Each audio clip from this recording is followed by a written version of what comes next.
Hello, Chiefs Kingdom, and welcome to the Arrowhead Kingdom Chiefs cast live from the Wolf Den. I'm Chris. And I'm Josh, and today we're going to be talking week 9. And this is a big reminder that all Chiefs fans are invited to join us for game day. Make sure you visit arrowheadkingdom.org to learn more about the group and to find your local chapter. And please make sure to like, share, and subscribe to this channel.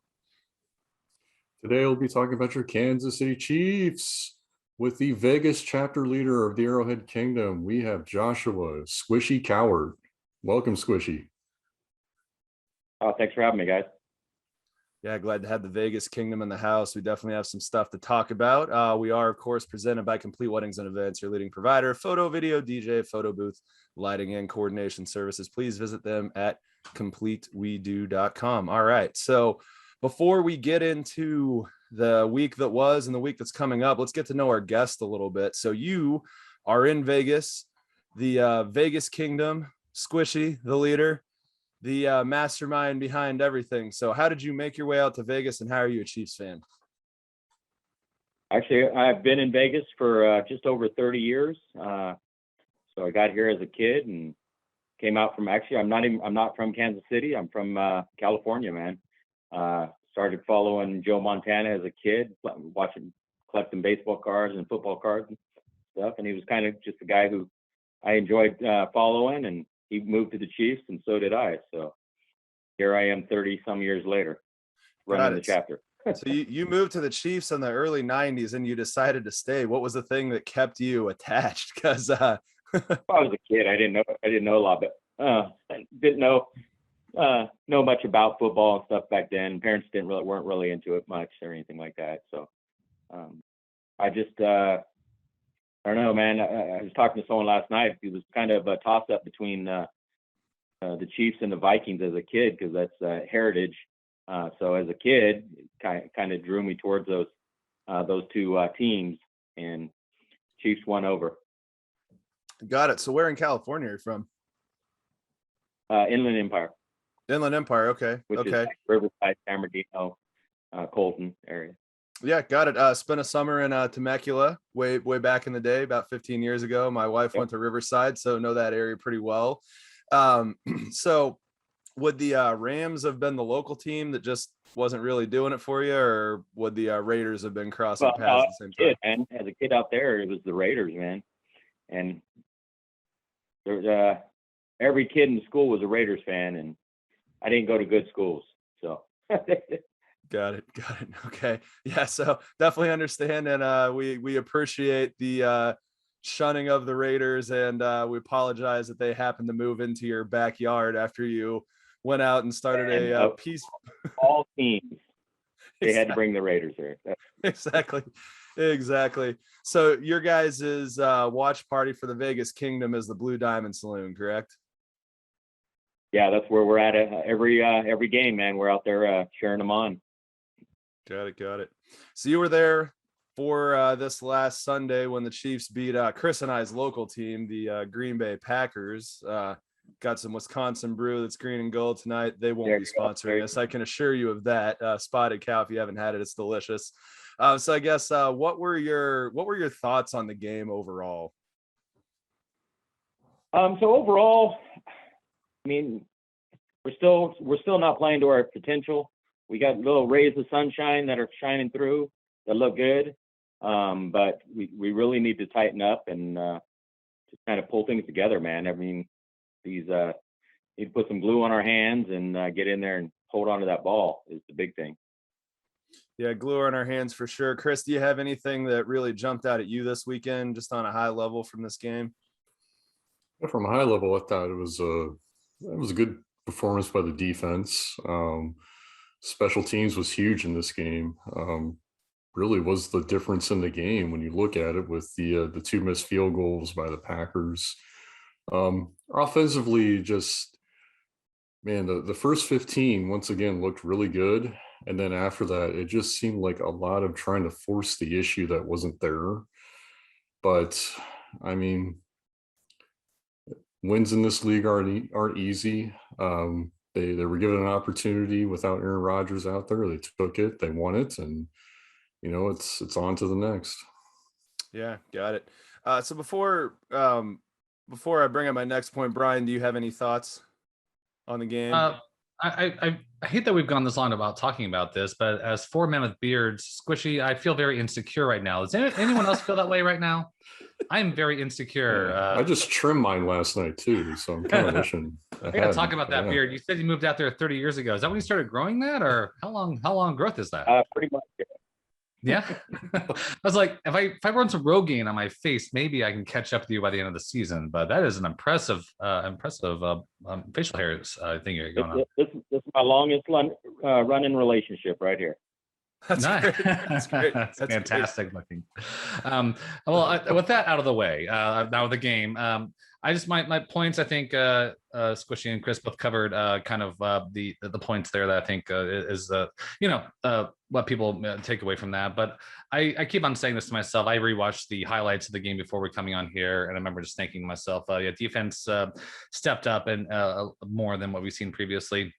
When I look at the numbers, though, I'm like, well, that is not a score that we would experience with Aaron Rodgers at the helm.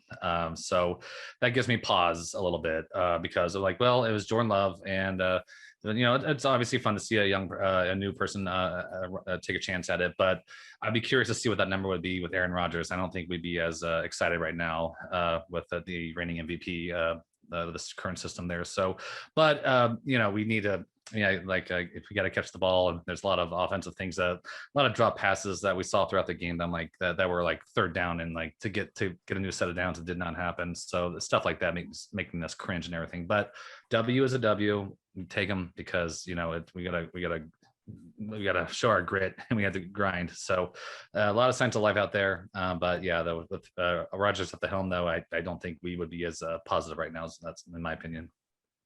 Yeah, so I'll go ahead and tip my hat to the special teams, and I have a question. Does anybody know about that rule? Because what really tripped me out was that big fumble on the muff punt. Is it actually a rule that you can't advance the ball? Yeah, this is kind of weird and coincidental, but I happened to be sitting around Saturday night with a few beers watching the 2018 AFC Championship, which if you ever want to talk about why I like watching that game, we can do that in another setting. But do you remember when Julian Edelman had the ball go off his hand at first? That was when I first became aware of the rule, because it got recovered, but the Chiefs weren't allowed to advance the muff. So I don't know how it goes back at least 4 years, but I don't know how much further than that. Wow. Yeah. I mean, that blew my mind. I mean, First of all, I thought it was dumb they had to send that to the review in the first place. But when they did, I expected them to come back and say touchdown, not you're on the 4-yard line or whatever it was. And I was kind of Yeah, exactly. I mean, my actual thought was, what do you mean you can't advance a muff punt? Of course you can. It just happened right there, and it advanced into the end zone. But all things considered, the special team stepped up. But Jordan Love was bad, like really, really, really bad. I mean, he looked like he hadn't picked up a football in the better part of a decade for part of that game. I mean, he kind of came alive in the third quarter, and I think a lot of that was just the head coach LaFleur just called a great drive and had the defense kind of guessing. But for the most part, I was impressed with the defense, regardless of the missed throws to Devontae Adams, and I really thought they had a chance to pitch a shutout until Mr. Perfect quarterback rating came in and decided to ruin that along the far sideline. But Squishy, any thoughts on kind of what Brian started getting into? How much different do you think this would have looked with Aaron Rodgers? I mean, how bad was Love yesterday in your? Oh yeah, I mean, if you just look at the numbers, there's no way we would even been able to compete with if they would have had Rodgers in there. You look at his past numbers that he's been putting up this season. I mean, we would have been way behind, I believe. Sucks, but that's where we would have been. Yeah, I was thinking the same thing too, Josh. Like, I think Josh, when he said like Love, I remember the first drive he overthrew in the third and 5, and he overthrew him, and I was like, that is not the pass of. I mean, he is a professional football player. He's a professional quarterback, but the way he missed, I was just like, this is going. I think I don't know if it's butterflies. I don't know what it is, but he's missing throws in a way that I don't think Aaron Rodgers would be missing. And that's obviously it's growing pains because it's his first start, and it's the Green Bay Packers, and they only had one loss, and it's a heavy burden against the Chiefs at Arrowhead. So it's like, okay, yeah, I get it. But when you saw, like, when I see him overthrow that in that kind of situation, I look at my wife and I'm like, Aaron Rodgers doesn't do that. That's not a thing Aaron Rodgers does. And yeah. so, yeah. Speaking of wives, he also had the burden of the butt chewing that he probably got for sticking his mom and girlfriend on the top row of Arrowhead too. He knew that was coming. I've sat in those seats too, right exactly where they've been. I mean, it's quite it's not as far away from the field as you think, but yeah, you're like right underneath the jumbotron there. I like the game up there. The game looks nice up there as far as I'm concerned. I mean, Josh and I, we've been down on the lower level with the up there.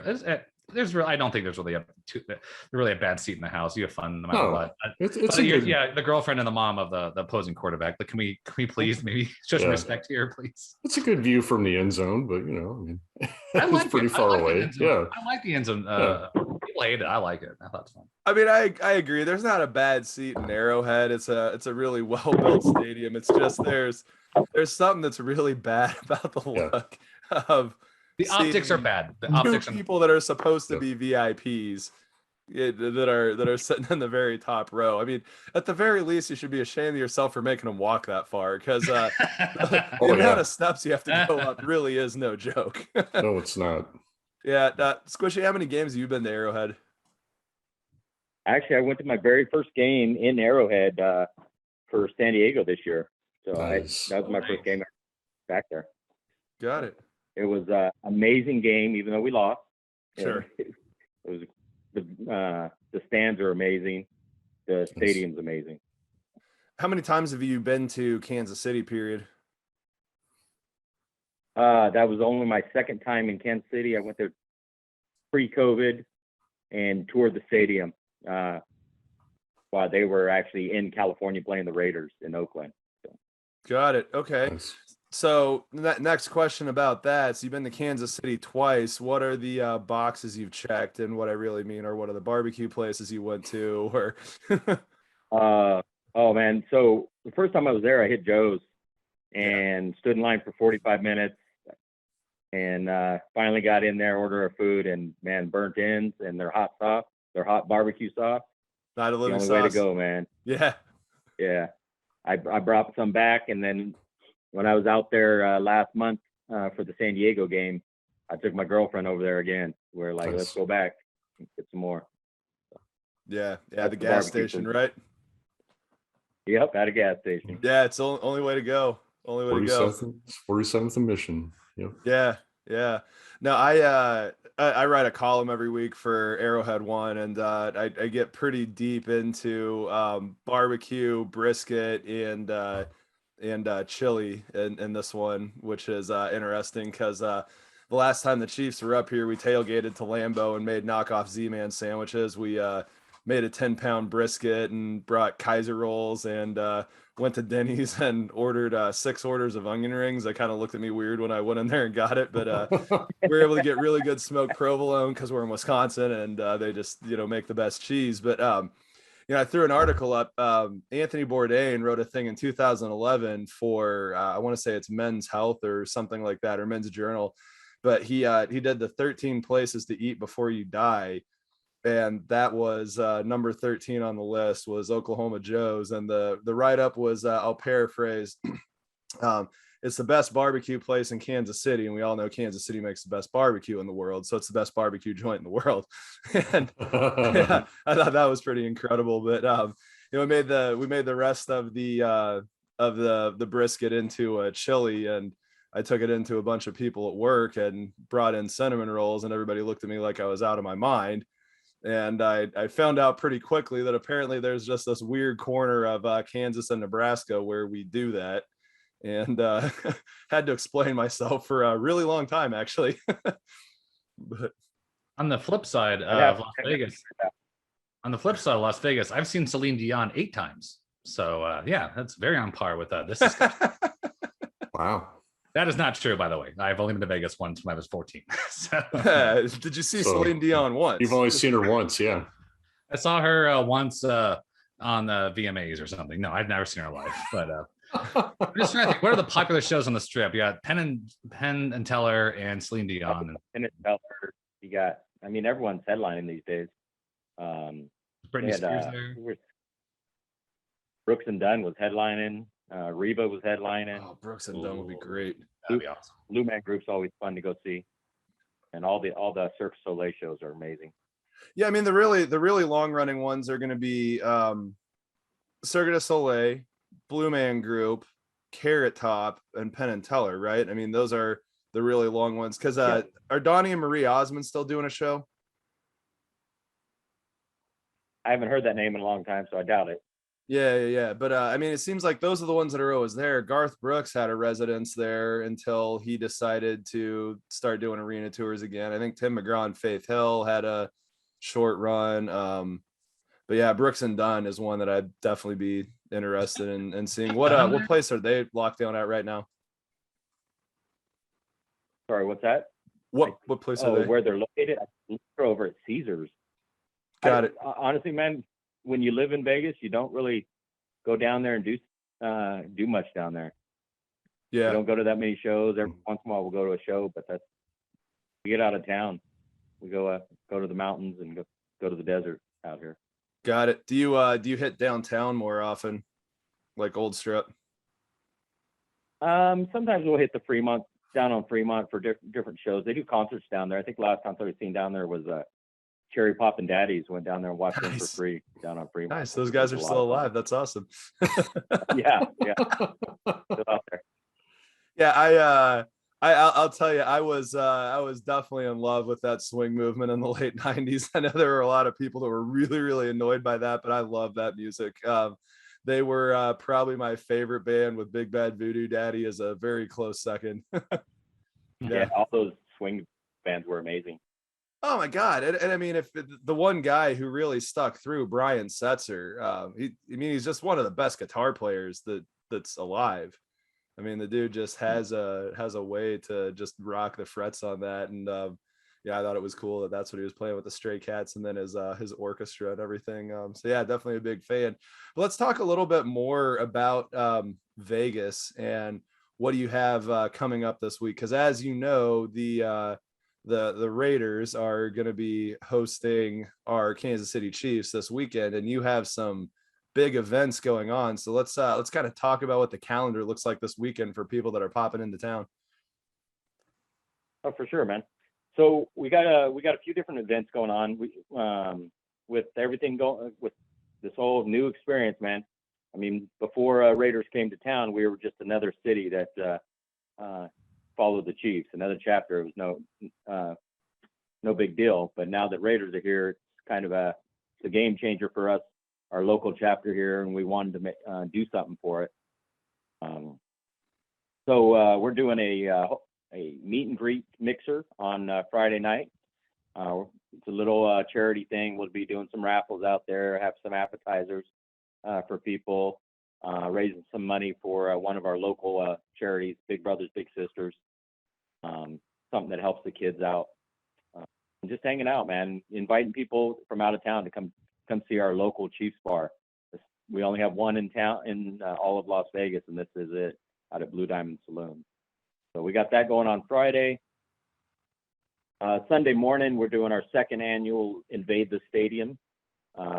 Last year, we got down there about 11 in the morning and just kind of hung out, took some pictures with everyone.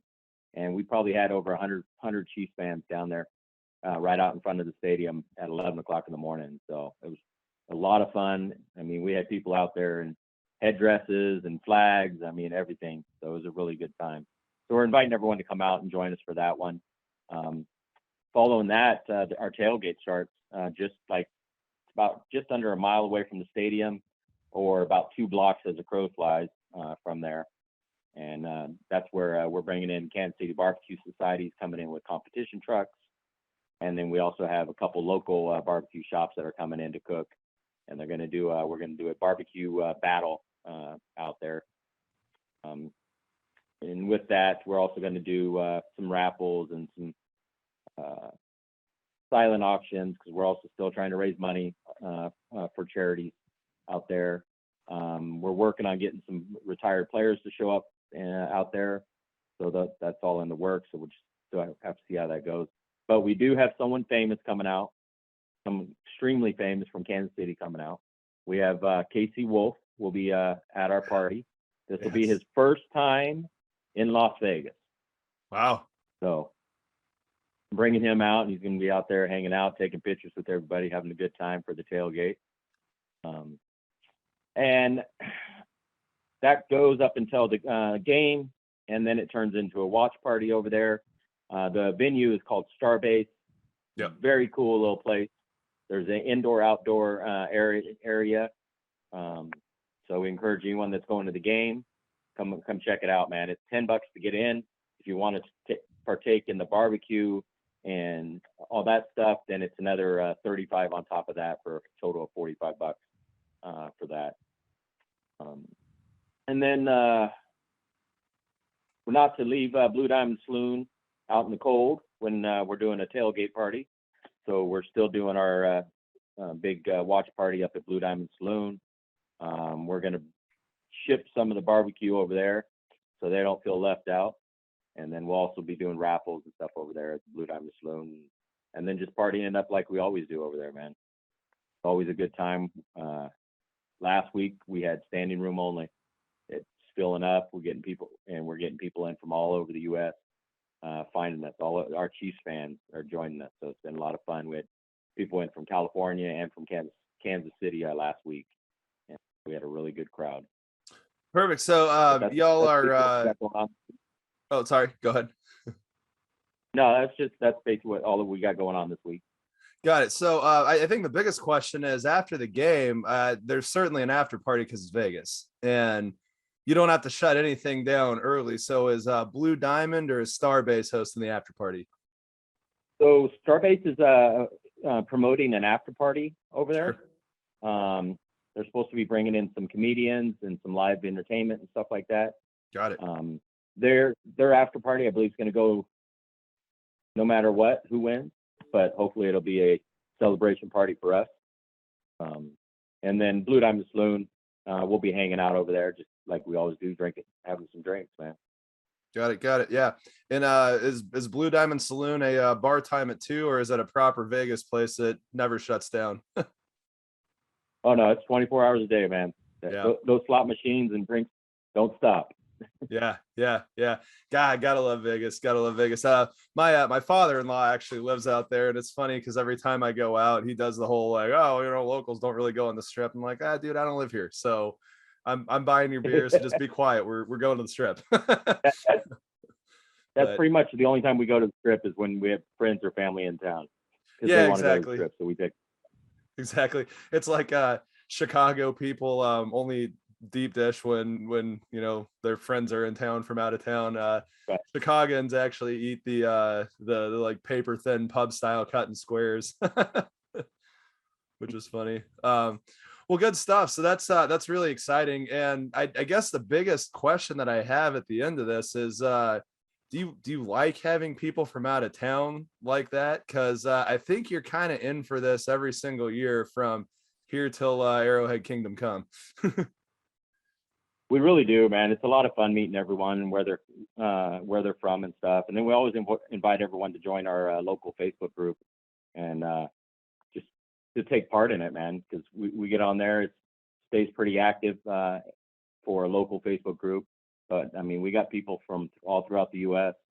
in there and joining in, because we get them. Man, you get to the Blue Diamond Saloon and it feels like you're at home, man. There's only one other place better than watching the game Blue Diamond Saloon, and that's Arrowhead. Yeah, that's awesome. And you'll know that once you come out to the saloon. Yeah, that's awesome.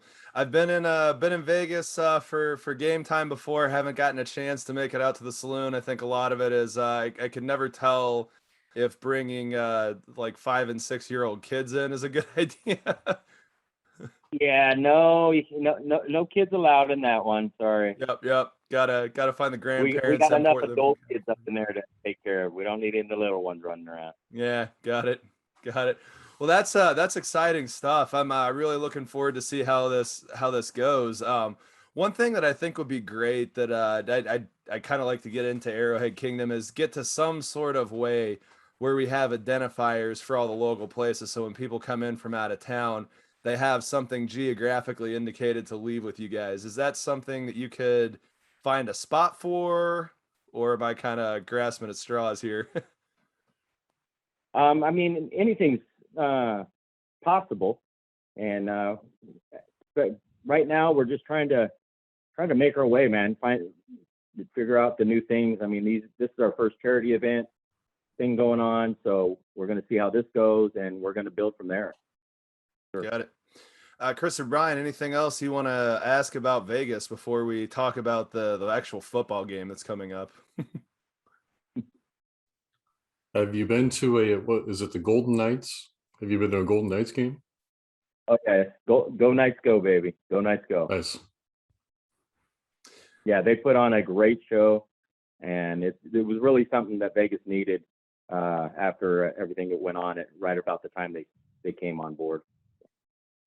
Nice. Yeah, gotta admit, as much of a Kansas City sports fan as I am, the Avs are definitely my team. I've been ride or die with them from their first season. Never really watched hockey until it was my freshman year in high school when they moved from Canada, which the more I follow that sport, the more I just think it's insane that Colorado and Denver, pilfered a team from Quebec to come down, and then they had the audacity to come down and win a Stanley Cup that first year, which is a pretty easy way to get somebody who's a teenager hooked on a sport and a team, but win a Stanley Cup the first year. And then I've also learned how much I hate the Detroit Red Wings, which was really interesting because I knocked them off as the hands down President Cup winners that year. So hockey's great, and I was definitely excited when Vegas did that, and I'm glad to hear that the showmanship has stayed up. And I mean that they nailed the expansion draft in such a massive way. I mean, bringing in Marc-Andre Fleury among others and making it to the Stanley Cup that first year, it was fascinating to watch them as an expansion. When did they get Patrick Waugh? Was that before? For sure. Yeah. What were you saying, Chris? I was just wondering, when did they get Patrick Waugh? Was that while they were still in Quebec? Season. Oh, nice. Yeah, no. So Patrick Waugh played for the Montreal Canadiens, won two Stanley Cup rings with him, and so they long-time Canadian, yeah. So they brought him down in the middle of the season. It was a mid-season trade, and I mean the thing that I love most about Waugh is when he would do his press conferences, and they're criticizing his play, and he's doing a thing with the press in the middle of the week. He's like, yeah, I don't really know. I had two Stanley Cup rings in my ears, so I couldn't hear anything he said. And then they went and won again in 2001. And then at that point it was 3 Stanley Cup rings, and they kind of quit asking him questions after that, which was interesting. I was always a Sackett guy. He was my guy, the captain 19, but so it's officially not pronounced Roy. Is that right? It's Waugh. Yeah, it's Waugh. And I think it's technically pronounced Qua, and it stands for the greatest, if I'm not mistaken. I might be making some crap up here on this, but fact check me if you want. I used to play a video game of hockey Super Nintendo, and I always pronounced it Roy because that's how it's spelled. And then Josh corrected me a couple decades ago. It's like, no, it's not. That's Waugh. I was like, oh, well then, my bad on that one. Yeah, that was NHL '94. Yep, that's the exact game. Yeah. All right. Really, really funny sidebar. So Brian and I were in a fraternity in college, and we had this guy in our group who I held a stopwatch and watched him beat the original Super Mario Brothers on the 8-bit Nintendo in 5 minutes and 45 seconds. Before YouTube, by the way. Yeah, before YouTube, we would have thrown it up there, but he beat it in 5 minutes and 45 seconds. It was insane. And he was good at every single game. I watched him beat people 90-0 in Madden and all kinds of stuff like that. Just people would come over and he would just find new ways to destroy these video games. We're sitting there one day and we bring out NHL '94, and Brian walks in, and Brian's an incredibly competitive dude, and you just can't really tell it until you actually know. He just doesn't really walk around with this really cocky demeanor, and then all of a sudden it just turns on when you're doing something like playing golf or basketball with him.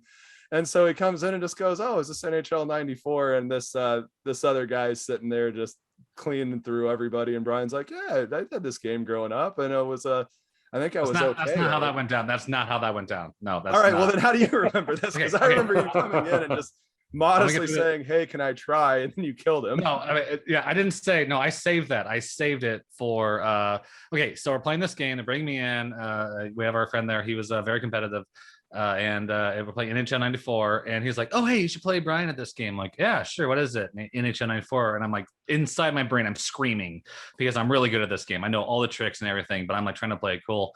And he's like, "Okay, well, we're gonna play with it a little bit." And okay, Brian, so this is pass and this is shoot. And I go, "Okay, so this is shoot." And I scored on the moment, like pretending to learn how to do it. He's like, "Oh wow, okay." And so we're in the room. There's like 20 of us, and I'm playing it, and the score is around 16-0. And they're like, "Okay, what's going on?" And I'm like, "Okay, I'm not gonna lie to you. I've spent every waking hour of my year, 14 through 15, trying to master this game, and I figured it out before tutorials, before all that stuff. I figured I couldn't get over it."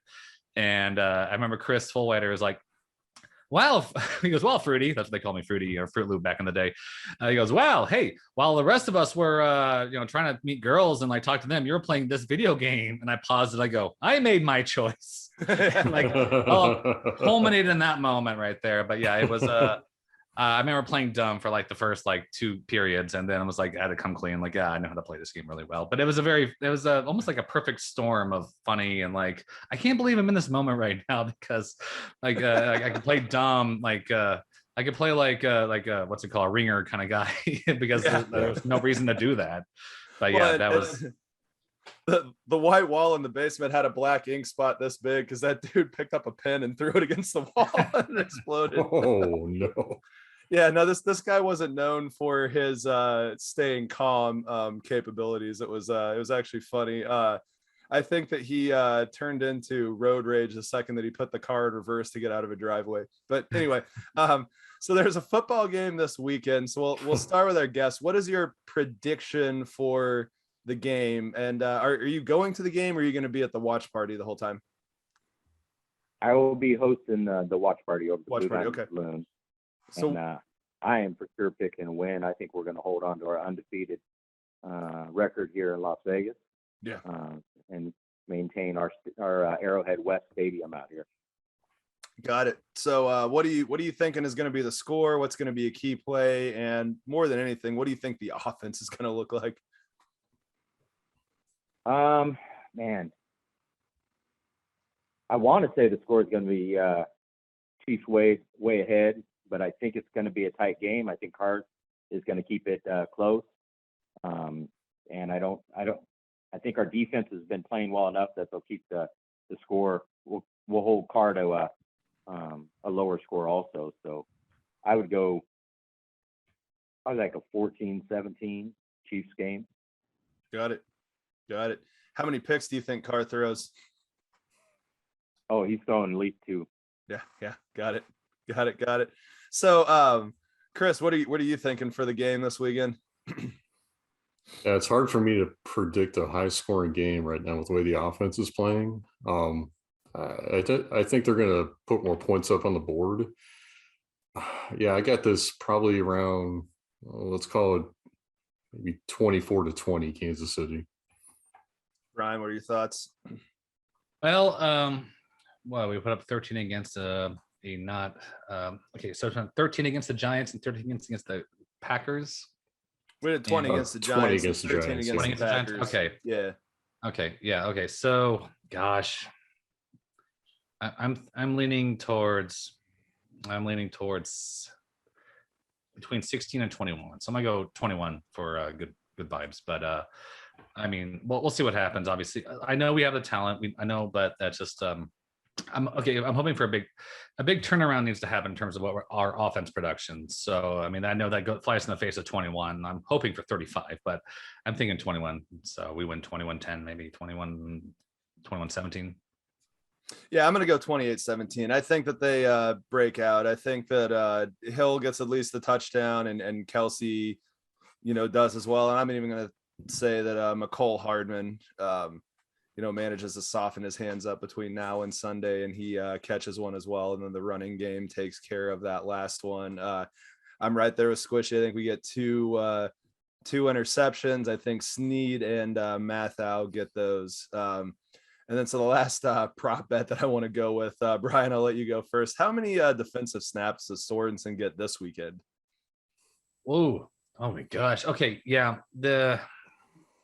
I don't know. Like, I mean, it seems like deja vu all over again, right? It seems like every discussion, every weekend, I turn on the ESPN breakdowns. I try to look at the professionals talking about how he shouldn't be playing, it shouldn't be out there. And I mean, I don't know how many times we need to hear this song being sung before we're like, yeah, maybe it's time to put someone else in there and do the job, because he had that high profile miss tackle on the touchdown that Love connected on. And I mean, how many defensive snaps? I don't know. I currently have no idea how many defensive snaps he gets right now. I assume he's still going to be in the game right now, but it's going to be a much lesser effect. So I don't have an exact number for you on that. Here, Brian, for context, he had 22 this past Sunday, 35% of the snaps. Yeah, 22. Okay. Yeah.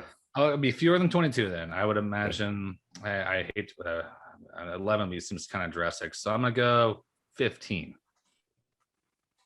Yeah, by the way, stat that I saw earlier today, I haven't checked this again, but somebody threw out in the internet Facebook world, apparently the quarterbacks collectively have a perfect passer rating, which is 158.6, I believe, when they're throwing at him in coverage, which I mean, good God. And I love Sorensen. I have this poster on my wall of him. I'm never taking it down. I love him. He's made enough huge plays over the past few years that, I mean, as far as I'm concerned, he's chief for life, and love to run into him at a stadium at some point. But man, that guy just needs to hang him up. Yeah. Chris, what are your thoughts on his play this week? Are you kind of with Brian? I gotta say it's still going to be 20 to 25, because for some reason Spagnuolo loves to put him and Neiman in this dime package. I mean, they came in on just about every third and long. I don't see him changing that, unfortunately. Yeah. That's my frustration with Steve Spagnuolo. So 20 to 25.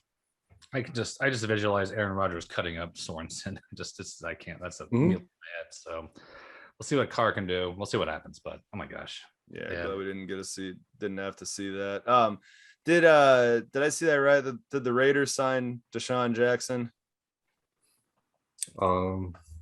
They also released a new person today. I want to play a game like who else will the Raiders release this week? But they just released a person named Damon Arnett. Yeah. So Squishy, what's the vibe out there around the Raiders with all the crap that happened with Ruggs this last week? And the news is kind of somewhat keeping quiet about it, man. There's not a lot. They're trying not to talk about it. They don't want to.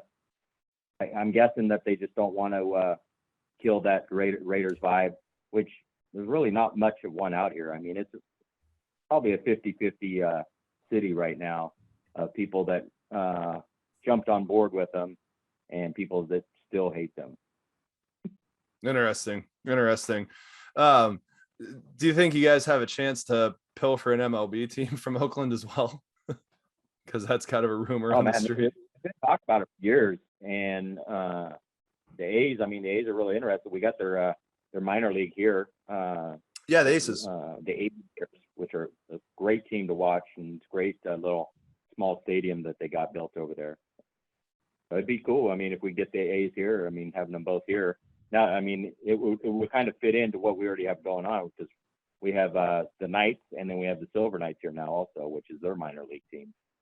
Yeah. We're getting to see these players come up from the bottom and work right into the NHL and become contenders. Yeah, it's actually really interesting. The two sports that have a true minor league system, being baseball and hockey, there are very, very rare occurrences where both of the minor and the major teams are in the same city. The only other one that I can think of is the Philadelphia Phillies the Reading Phils, which is like a couple hours away, something to that effect from Philly proper, is I want to say it's their double A team. So there's a little bit of interesting stuff there. I always kind of wonder why there wasn't more of that happened. And what's always crazy is that there's usually teams that are really close. It's interesting. I mean, like the Milwaukee doesn't have a hockey team, but we have a minor league hockey team, the Admirals, which is the feeder team for the Predators. And so half of Milwaukee's hockey fan base is Chicago Blackhawks, and then the other half is Predators, which is interesting. And it's also really funny because for the most part, people that grew up and lived in Milwaukee forever just hate everything that there is Chicago. So being Blackhawks fans is just kind of funny to watch. And I feel like the Predators give him a nice out. But all right, so let's talk the rest of the league. So let's talk AFC and NFC at the same time. So Squishy, what are your thoughts on both of the leagues? Where do you think we are right now? If you had to pick the top contenders for each league, where's your head at right now? Oh man, you know what? I've been kind of, my head stuck in the ground with dealing with all these events, so I'm kind of out of the loop on where everyone else is standing at this point. These events take a lot of your time and a lot of your mental power for sure. Yeah, I would have to pass on that question because I don't think I can give you a good answer. got it. Chris, I know you certainly have an answer here. What are your thoughts on the landscape at this point? I feel like this last weekend shook a lot of stuff up. Yeah, it did. Yeah, two big things in the AFC. One, the Tennessee Titans flexed their muscles last night without Derrick Henry. That was an impressive win on their part. And then what the hell is Buffalo doing going in and losing 9-6 to Jacksonville for? That's the one that really floored me. But in the NFC, Dallas losing to Denver. I mean, there was a lot of head scratching losses over the weekend, but the Cardinals, I mean, going in with Colt McCoy and smacking down the 49ers, I mean, that was impressive. Yeah. Brian, any thoughts for you? Yeah, Chris covered like the main ones. The Jaguars win. That barn burner of 9-6, whatever it was. Woohoo. Unwatchable football. Well, I mean, imagine this. Baseball Imagine the Buffalo Bills we faced versus the Buffalo Bills the Jaguars faced, and it's like, I mean, I guess that's how it goes, right? It's football, and it's you can't be on your A game every year. And I guess I was going to fall that terribly. Like, imagine the Buffalo Bills losing to the Jets, for crying out loud. That'd be crazy. But like, I was floored by the Broncos Cowboys game. I mean, when I look at the AFC West, every team has 5 wins. And it's like, oh, look at this. We're all hanging out. In fact, the league top, like the from the best in the league and to where we are, it's just like separated by a few games. So yeah, this is the fun part of, right, where you start kind of breaking away from the pack. We're in the mid part of the season, and this is where it starts to really hit pay dirt. I mean, obviously we have the Cardinals out there still doing what they do, and the Cowboys showing that they are the I was looking at the Buffalo Bills. I remember thinking of Rocky IV, Drago, when he bleeds and he's going, he's not a machine, he's a man, he bleeds. That kind of stuff is going on. So yeah, these teams can be beaten. I prefer not to have our Tennessee Titan performance be our standout, like against these next time we face any of these teams out there. But yeah, that turns out they're all fallible. So. But I just like to see the FC West. Everyone's got 5 games, and we need to start breaking away and making that happen coming this weekend.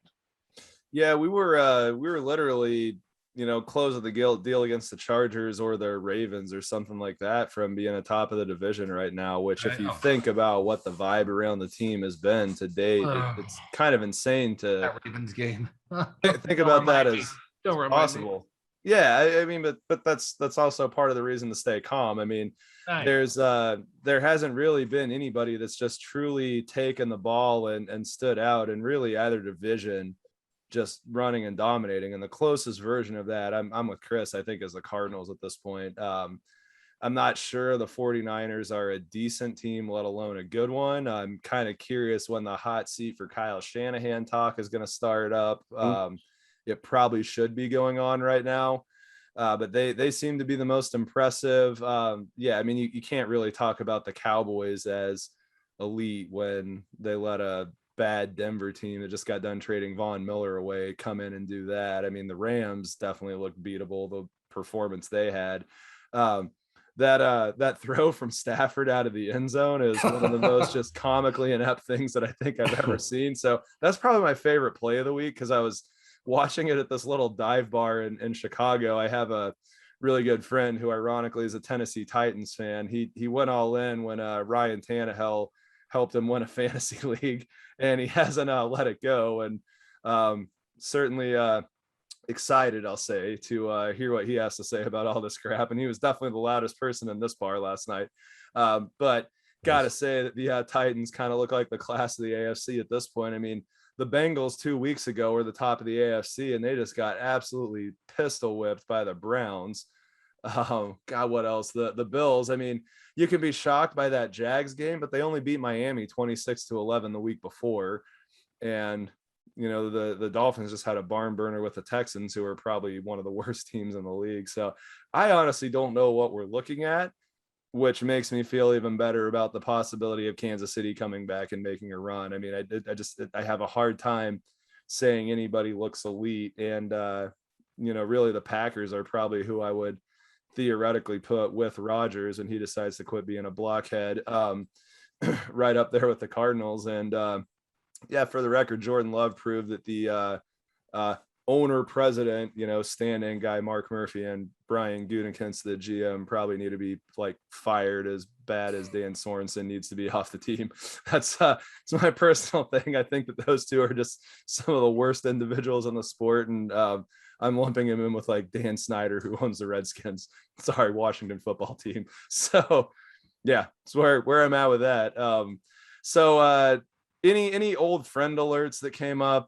So we talk about old friend alerts, which are, you know, if there's a former Chiefs player or coach that you happen to notice. Anybody have anything on that realm? It's kind of been a quiet year for that, honestly. Mm-hmm. Yeah, I got nothing. I haven't seen anything that popped out of me. I can go find something, but if I'm being organic about it, like I didn't really see anything pop out while I was watching football on Sunday or even Thursday or today. So I got nothing. Yeah, I didn't find my way onto the Saints game, so I didn't see if Tano Passanio did anything again or not. Well, he contributed to a loss to the Falcons, who I don't think are a very good team. So, Squishy, are you at liberty to say what potential old friends might be showing up this weekend? Sorry, which friends might be showing up? Yeah, which former Chiefs players might be possibly making appearances? Is it too early and speculative in that situation, or can you talk at all about that? Yeah, it's just too far up in the air. I mean, once I can get them locked down, we'll make some announcements and stuff. But no matter what, we're gonna party it up and eat some good barbecue this weekend. Jealous. Rock and roll. Nice. Rock and roll. So are you a fantasy football guy? Sorry, what's that? Are you a fantasy? The volume on my end is kind of low. So. Oh God, are you a fantasy football guy? I am not a fantasy football guy. We're actually getting ready to kick off a group fantasy league out here, but it's more of a per game thing. We got to connecting up with one of the local companies that's starting their own little fantasy football type app, and so we're going to start trying that at our individual games and on our Facebook page. So should be interesting. I just don't got a lot of time to follow all individual players and stuff, so I don't really get involved in that. Got it. But yeah, you all get to do some actual betting out there for stuff, and that's starting to proliferate through the country, but you've always been able to. So for fantasy stats, Brian and Chris, you guys are currently playing each other in this barn burner to see who can score 90 points first. So what are your favorite stats so far? Oh, I'm only down by 0.34 points right now, and Khalil Herbert just basically needs to fall over the line of scrimmage, and I think I beat Brian. Bomb bull behind the line of scrimmage. No, yeah, that's the thing. Is I'm staring at this thing. I'm looking at it right now. I'll show you right here. There it is. They can't see it because whatever.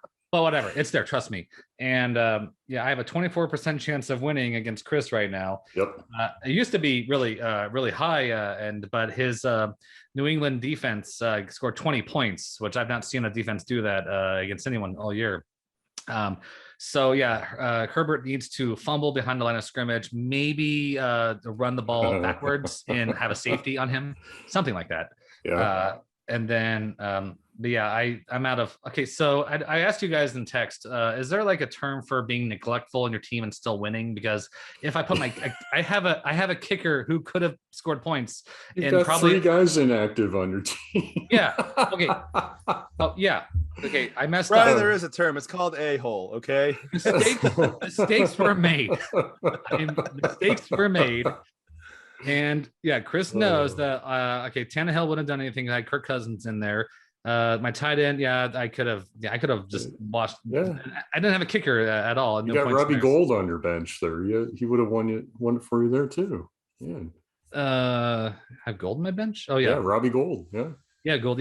Yeah, he was right there. And so, okay, so I was neglectful. Okay, look, but let's not look towards the past. Let's look at how Herbert needs to get tackled in the backfield, perhaps fumble, and then then I can do a victory lap. But it's not looking good. I should not be winning this game. But I've watched enough Texas Hold'em on the ESPN to know that this is not a for sure thing. So the former Kansas Jayhawk running back is not going to let me down.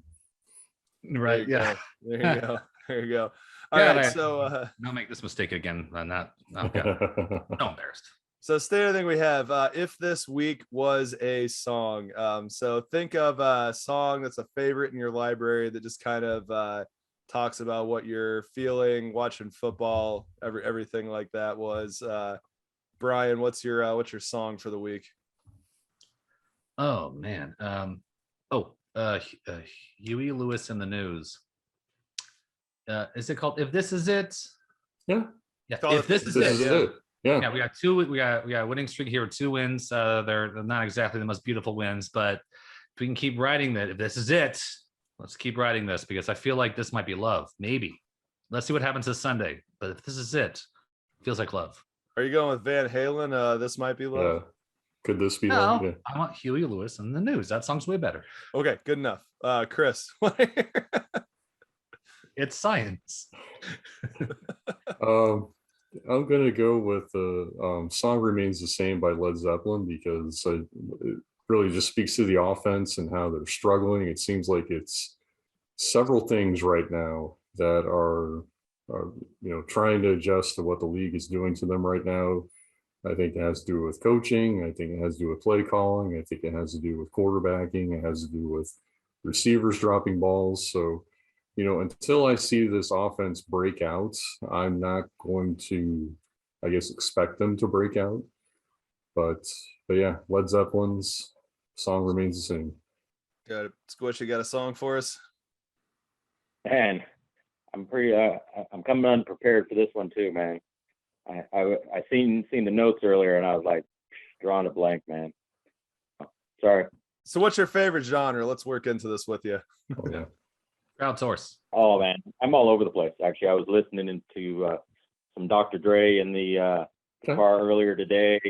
Nice. I listened to some Whitey Ford in the office. Okay. And so a little bit of country here and there mixed in. Got it. So maybe we can, if you're listening to a little bit of country, one of the hottest country songs right now is Fancy Like, the Walker Hayes song, which is the redneck date night or whatever. So maybe this was a Fancy Like kind of win. I mean, that not scoring any touchdowns is like going to Applebee's for a date night. So we'll go with that for you. Bougie like what? Bougie like, yeah, exactly. So I'm gonna go a very insulting route. This is very backhanded. So one of the most venerable bands up in Wisconsin is the Violent Femmes. They are from Milwaukee. I actually have a friend, and his mom dated one of the Violent Femmes because that's just how local they were. And so I'm gonna go ahead and go with Add It Up. because if you take the final score and if you add it up, the Chiefs had more points. Go Chiefs. So there you go. I love it up here, love Milwaukee, but definitely got to stick it to them with that one right there. So I think the only other thing that we have is the final take. So before we get into that, Squish, anything else that you want to say about Vegas Kingdom and the festivities coming up this weekend, or just your watch parties in general, and how much you love having guests out? Yeah, I just wanted to invite everyone to come out and join us, man, whether it's for this game coming up or any game in the future. If you come to Vegas, man, make sure you stop by Blue Diamond Saloon and watch a game with us. We love having everyone in from out of state. When I before I started hosting out there, I would just hang out and sit at a table, and I would always invite people to come sit with me. And man, I meet people from all over the U.S., man, just kind of inviting people to sit at the table with me. Now I'm hosting, so I'm too busy to sit and talk to anybody because I'm running around like a chicken with my head cut off out there. But sure, try to make time to talk, at least stop by every table and talk to everybody. So just come on out and have some good, some beers with us and some good, we got good bar food. We don't got Kansas City barbecue. It's not Joe's inside a bar or anything like that, but we got this place called Naked City, and it's good pizza, good bar food up in there. So to go along with the beer and the good football. Yeah, that's great. And good community, it sounds like, too. Mm-hmm. Yeah, for sure. Good stuff. Now, God, it's always good to know, anytime you're out of town, that there's a spot where you can find some kindred spirits, and it sounds like you guys have done it straight up proper. So it's really good to hear stories like that. And I'm looking forward to my next trip to Vegas to see family, and definitely want to run into you guys at that point. So yeah, come on out. Yeah, for sure. So do you have a final take for us, or do you want us to come back to you? Final take as far as our events and stuff. I mean, we just appreciate everyone coming out. I mean, being a part of it, and it's for a good cause. So the tickets are still cheap enough to where you can come out and have a good time and everything, and feel good about it because you're helping out a local charity here in town. And it's Big Brothers Big Sisters, right? We want to let Vegas know that there's more than the Raiders out here. That this is Las Vegas Kingdom, and we're part of the community, and we help out too. So that's the new push for what we're trying to do here in Las Vegas. Got it. So yeah, if you're out there looking for a red and gold game, don't roll the dice. Go to Blue Diamond Saloon. That's it. There you go. All right, Brian, what's your final take? Well, if I understand correctly, tomorrow the KU Jayhawks take on the Michigan State Spartans, and what is to be Champions Classic. So the third-ranked KU Jayhawks basketball team is starting the season tomorrow, and you know what? I think we feeling pretty good about this. People need to stay healthy. We need to stay competitive, stay hungry, because I think people want to make up for what happened last year. So I don't know. We got Jayhawk fans in the room here. I know we do a few of them, and so obviously the way we live is looking forward to towards March on that. But let's just looking forward to just getting the season kicked off right and seeing what we got to work with here. So I am stoked for a tip-off tomorrow, and looking forward to a fun season. Yeah, fun college basketball season that's going to be a little back to normal as well. We'll start seeing more fans in the arenas and stuff. One more step towards normalcy from the current pandemic situation. Chris, what do you got? Well, I'm going to paraphrase mostly this article. So Alec Lewis in The Athletic, he's the beat writer for the Kansas City Royals. He wrote an article a few days ago about Buck O'Neil. So if anybody's familiar with Buck O'Neil, he was a member of the Kansas City Monarchs in the Negro Leagues. He was the first Black coach in baseball history. Very, very beloved and involved in the Kansas City community. And if you went to a Royals game, especially in the early 2000s, you might even run into Buck at the stadium. He was really a very genuine individual. What Alec's story really entails is the fact that Buck O'Neil is actually up for the Cooperstown Hall of Fame.